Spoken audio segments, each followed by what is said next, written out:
Good afternoon সকলকে। আজকে আমাদের ডিসকাশন টপিক হলো হেলদি নিউবর্ন নিয়ে।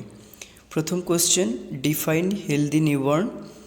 Second question, discuss the immediate care of healthy newborn baby. Healthy newborn, প্রথমত নিউবর্ন সম্বন্ধে জানতে হবে। নিউবর্ন পিরিয়ড হলো বার্থ এর বিগিনিং থেকে শুরু করে 28 ডে ফলোয়িং বার্থের পিরিয়ডকেই কী বলা হয়? Newborn period.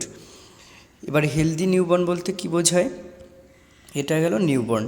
হেলদি নিউবর্ন হচ্ছে এই healthy newborn infant born at টার্মে জন্মাবে, অর্থাৎ 38 উইকস থেকে 42 উইকসের মধ্যে জন্মাবে। Average birth weight for country থাকতে হবে, অর্থাৎ এক্সিড করতে হবে কত? 2500 গ্রাম ওয়েট এক্সিড করতে হবে। 2.5 কেজি থেকে 3.5 কেজির মধ্যে ওয়েট থাকতে হবে। ক্রাইস ইমিডিয়েটলি ফলোয়িং বার্থ ফলোয়িং করে ক্রাই করবে। এস্টাবলিশ ইন্ডিপেন্ডেন্ট রিদমিক রেসপিরেশন, অর্থাৎ রিদমিক্যালি ওয়েতে রেসপিরেশন নেবে। যে নর্মাল রেসপিরেশন হয় কত? 30 থেকে 60 ব্রিথস পার মিনিট। এবং কুইকলি চেঞ্জড এনভায়রনমেন্টকে অ্যাডাপ্ট করে নেবে, অর্থাৎ মানিয়ে নেবে তার সাথে। এই ক্রাইটেরিয়াগুলো ফলো করলে তখন তাকে কী বলা হবে? Healthy newborn. সেকেন্ড ডেফিনিশন আছে, এখানে দেখো একটা হেলদি নিউবর্নের ছবি দেওয়া আছে। এই healthy term baby owing 3.3 KG, 3.3 KG একটা বেবি ওয়েট। এরপর সেকেন্ড যে ডেফিনিশন সেটাতে বলছে এ হেলদি নিউবর্ন বেবি, এটার this is a neonate born at টার্মে জন্মাবে, ক্রাইস অলমোস্ট ইমিডিয়েটলি আফটার ডেলিভারির পরেই কী করবে? ক্রাই করবে। And establish satisfactory rhythmic breathing. আর সেকেন্ড ক্রাইটেরিয়া বলছে birth weight of a healthy term neonate is 2.5 KG or more, তার থেকে বেশি হতে হবে। Next, immediate care of healthy newborn. Healthy newborn একটা বেবি বার্থ হলো, তার সাথে তার কী কী ইমিডিয়েট কেয়ার দেওয়া হবে? এটার মধ্যে দুটো কেয়ার পড়ে, কেয়ার অ্যাট বার্থ আর care at nursery. First of all দেখে নিই care of birth. Position and placement maintain করতে হবে। Soon after delivery of baby it should be placed on pre warmed clean dry linen with the head slightly downward 15 degree. অর্থাৎ যখনই একটা baby newborn baby birth হলো, তাকে সাথে সাথে একটা প্রি ওয়ার্মড ক্লিন একটা ড্রাই লিনেনে তাকে রাখতে হবে এবং হেডটা স্লাইটলি ডাউনওয়ার্ড করে রাখতে হবে। সাকশানিং করতে হবে, কারণ কি করতে হবে? সাকশানিং করাবে। কোনো অ্যাসপিরেশন যদি থাকে তাহলে সেটা সাকশান করে বের করতে হবে, যেমন কোনো মিউকাস বা লিকুয়ার অ্যামনিওটিক ফ্লুইড বেরিয়ে জমে থাকতে পারে। পরের কেয়ার কি? আপগার্ড স্কোর রেকর্ডিং। অবশ্যই বার্থের উইথিন 1 মিনিট আর উইথিন 5 মিনিটের মধ্যে কী করতে হবে? আপগার্ড স্কোরিং রেকর্ড করতে হবে, কোনো রকম অ্যাবনর্মালিটি পাওয়া যাচ্ছে কিনা সেটার জন্য। Number 4, clamping and ligature of cord. The cord is clamped by 2 Kocher's forceps. কী ফরসেপ দিয়ে ক্ল্যাম্পড করা হয়? Kocher's forceps. The near one is placed 6 to 10 centimetre away from the umbilicus and is cut between. ঠিক আছে, তাহলে আম্বিলিকাসে 6 থেকে 10, একটা 6 centimetre দূরে, একটা 10 সেন্টিমিটার দূরে রেখে তারপরে তার গজ পিস দিয়ে সেটাকে কাটিং করতে হবে। Delay in clamping for 2 to 3 minutes or till cessation of the cord pulsation facilitates transfer of 80 to 100 ml blood from compressed placenta to baby। অর্থাৎ কী বলছে এখানে? যত কর্ড ক্ল্যাম্পিং ডিলে করা হবে, 2 to 3 minutes যদি ডিলেট করা হয়, তো অর্থাৎ 3 মিনিট পরে ডিলে করলে তখন তো কী হবে? যে প্লাসেন্টা থেকে বেবিতে কী হবে? 80 থেকে 100 ml ব্লাড সাপ্লাই হবে এবং অক্সিজেনটাও ভালো করে সাপ্লাই হবে। এতে কি হয় না, নিওনেটাল অ্যাসফাইক্সিয়া বা বার্থ অ্যাসফাইক্সিয়া কমপ্লিকেশন এটা প্রিভেন্ট করা যায়। নেক্সট, এবার care of nursery. Care in নার্সারিতে কী কী পয়েন্ট আছে? Admission. First of all admission. All healthy newborn are kept in the delivery room with their mother to promote immediate breastfeeding and early bonding. অর্থাৎ অ্যাডমিশনে first of all newborn একটা healthy baby হলো, তখনই তাকে কি করা হবে? Promote করা হবে ব্রেস্টফিডিং করাতে এবং early bonding, mother to mother যে বন্ডিং, অর্থাৎ কেএমসি প্রোভাইড করা হবে।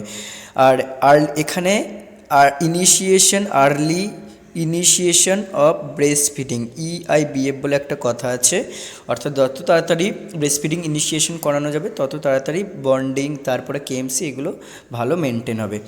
Next care routine nursing care, nursery care, weight, তারপর হচ্ছে হেড সারকামফারেন্স, লেন্থ, এগুলো রেকর্ড করা হবে, কারণ না কোনো অ্যাবনর্ম্যালিটি বা লেন্থ কোনো অ্যাবনর্ম্যালিটি আছে কিনা জানার জন্য। The newborn must kept under a neutral thermal condition, একটা থার্মাল কন্ডিশনের আন্ডারে তাকে রাখতে হবে। এরপর measure to prevent heat loss prevent করার জন্য কি করতে হবে, মেজারমেন্ট করতে হবে। যেমন বলছে place the baby under A pre heated radiant warmer, servo control বলা হয় যাকে, অর্থাৎ একটা আগে থেকে হিট করা রেডিয়েন্ট ওয়ার্মারের আন্ডারে রাখতে হবে, তাকে ক্লিন করে ড্রাই করে immediately following delivery, dry baby immediately after birth, dry করতে হবে। Cover baby with a pre warm towel, অবশ্যই কভার করতে হবে, এবং provide KMC to the baby if LBW, low birth weight হলে তাকে KMC দিতে হবে। কমেন্স আর্লি ব্রেস্ট ফিডিং, খুব তাড়াতাড়ি, যত তাড়াতাড়ি সম্ভব ব্রেস্ট ফিডিং কী করতে হবে, শুরু করতে হবে। এরপর rooming in, soon after birth if mother is fit, অর্থাৎ মাকে যদি ফিট মনে হয়, baby is kept in a cot by the bedside of mother for establishing bonding, অর্থাৎ সবসময় রুমিং ইনে মা আর বেবিকে রাখতে হবে। বেবি বাথ সম্পর্কে যদি বলি, routine bath is delayed until the baby is able to maintain body temperature has started breast feeding, ঠিক আছে। কখন রুটিন বাথ দিতে হবে, যতক্ষণ না বেবি তার বডি টেম্পারেচার মেনটেন করতে পারছে এবং ব্রেস্ট ফিডিংটা স্টার্ট করছে। The water for baby bath should be at body টেম্পারেচারে ওয়াটারটাকে রাখতে হবে। The blood, meconium etcetera wiped off, এগুলো যদি কোনো ব্লাড গায়ে লেগে থাকে, মিকোনিয়াম স্টেন করে থাকে, অ্যামনিওটিক ফ্লুইড স্টেন করে থাকে, সেগুলোকে মুছে দিতে হবে। এরপর আম্বিলিক্যাল কর্ড কেয়ার, আম্বিলিক্যাল কর্ডের কেয়ার দিতে হবে। It is kept exposed to air and allowed to dry to promote early detachment, অর্থাৎ আম্বিলিক্যাল কর্ডের যে কাটিং এরিয়াতে কোনো রকম কোনো জিনিস অ্যাপ্লাই করা যাবে না, শুধুমাত্র এয়ারে এক্সপোজড করে রাখতে হবে এবং তাকে ড্রাই করতে দিতে হবে। টু রিডিউস ব্যাকটেরিয়াল কলোনাইজেশন, যাতে ব্যাকটেরিয়াল কলোনাইজেশন কমানো যায়, তখন ডক্টর যদি প্রেসক্রাইব করেন তখন ট্রিপল ডাই অথবা নিওস্পোরিন যে অয়েন্টমেন্ট সেটা ইউজ করা যেতে পারে। Routine medications, a single IM dose of 0.5 to 1 mg of vitamin K, vitamin K খুবই ভাইটাল, এটা হচ্ছে উইথিন কত মিনিটসের মধ্যে দেওয়া হয়, উইথিন 1 মিনিটস বা 5 মিনিটস এর মধ্যে দেওয়া হয় vitamin K1 injection to all newborn within 6 hours of birth, এখানে 6 আওয়ার্সের মধ্যেও দিলে চলে। এরপর immunisation and vaccination, hepatitis B vaccine অবশ্যই 24 আওয়ার্সের মধ্যে বার্থের দিতে হবে। আদার ভ্যাকসিন ইনফরমেশন তখন প্যারেন্টসকে জানিয়ে দিতে হবে যে কী কী ভ্যাকসিনস এরপর পেতে পারে। Assessments of vital signs, respiration rate, heart rate, axillary temperature, এগুলো হচ্ছে প্রত্যেক 6 থেকে 8 ঘন্টা পর পর চেক করতে হবে এবং বেবি চার্টে পুট করতে হবে। Each of urine and stool output, urine output, stool output অবশ্যই রেকর্ড করতে হবে, আর ডেলি ওয়েটসও রেকর্ড করতে হবে, কোনো রকম অ্যাবনর্মাল ফাইন্ডিং পাওয়া যায় কিনা। স্ক্রিনিং অফ নিউবর্ন, কী কী স্ক্রিনিং করা যায় দেখো, glucose screening and detecting hypoglycaemia, glucose screening করে হাইপোগ্লাইসেমিয়া ডিটেক্ট করা যায়। বিলিরুবিন স্ক্রিনিং, এখান থেকে কি ডিটেক্ট করা যায়, জন্ডিস। আর হচ্ছে galactosemia screening.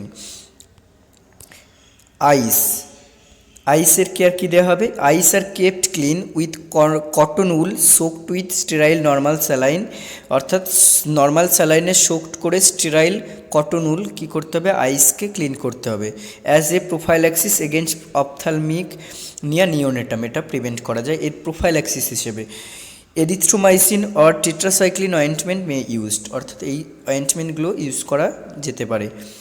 Feeding, the infant should be put two breast as soon as possible, অর্থাৎ আমরা জানি যে 6 মান্থ পর্যন্ত এক্সক্লুসিভ ব্রেস্ট ফিডিং সবসময় দিতে হয়, অর্থাৎ যত তাড়াতাড়ি পসিবল নর্মাল ডেলিভারি হয়ে গেলে উইথিন 6 আওয়ার্সের মধ্যে, আর আর হচ্ছে যদি সিজারিয়ান সেকশনে হয় তাহলে 6 আওয়ার্সের পরে ওটা স্টার্ট করা যেতে পারে, কিন্তু উইথিন 24 আওয়ার্সের মধ্যে সেটা স্টার্ট করতে হবে breast feeding. Feeding on demand অর্থাৎ ডিম্যান্ড ফিডিংয়ে খাওয়াতে হবে। Usually it is 8 to 12 times per ডেতে খাওয়াতে হবে। Discharge, each infant is evaluated carefully to decide the optimal time of discharge. ঠিক আছে, এতে একটা খুব তাড়াতাড়ি ডিসচার্জও পাওয়া যায়, যত তাড়াতাড়ি কেয়ারফুলি কেয়ার দেওয়া হবে। Follow up, during follow up the newborn is assessed for wait. Follow আপে কী করা হয়, ওয়েট অ্যাসেস করা হয়, হাইড্রেশন স্ট্যাটাস কেমন আছে, ইনফেকশন স্ট্যাটাস আছে কিনা কোনো, বা কোনো রকম নিউবর্ন প্রবলেম, নিউবর্ন কোনো কমপ্লিকেশন নিয়ে অ্যাডমিশন আছে কিনা সেটাও ফলো আপে দেখা হয়। আজকে এই পর্যন্ত হেলদি নিউবর্ন সম্বন্ধে আলোচনা করা হলো। পরবর্তী ভিডিওতে পার্ট 2 নিয়ে পরের কোশ্চেন নিয়ে আলোচনা করা হবে।